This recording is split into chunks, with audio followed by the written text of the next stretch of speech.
Na primeiro lugar, Aruba Tourist Carnival Group, a ideia nasce 2 anos passado. E ano passado nós nasce oficialmente e ano aqui Aruba completo por o nós full Aruba caminda com nos banda Youth Extreme.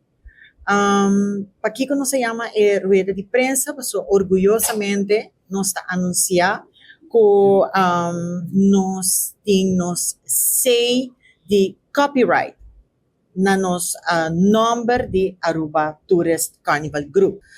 Sim, maneira que está lançando nós mesmos como Aruba Tourist Carnival Group, nós está incluindo os turistas junto com nós local para desfrutar de nosso carnaval, algo que seguro que lo porta algo significa hobby para Aruba no futuro para profilar nós mesmos de maneira aqui.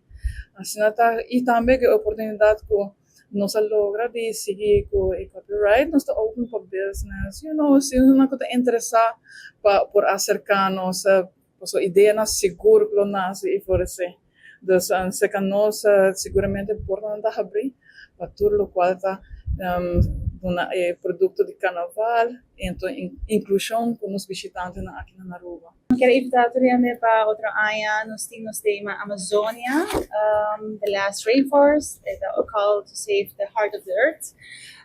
Mas pensei também está criativo ng description ng mata and base and everything that has to ver com Amazônia. Nos haciendo consciente y quero invitar no solamente nosso grupo de turistas, pero também para el local join el turista para juntos nos enjoy el carnaval de masa.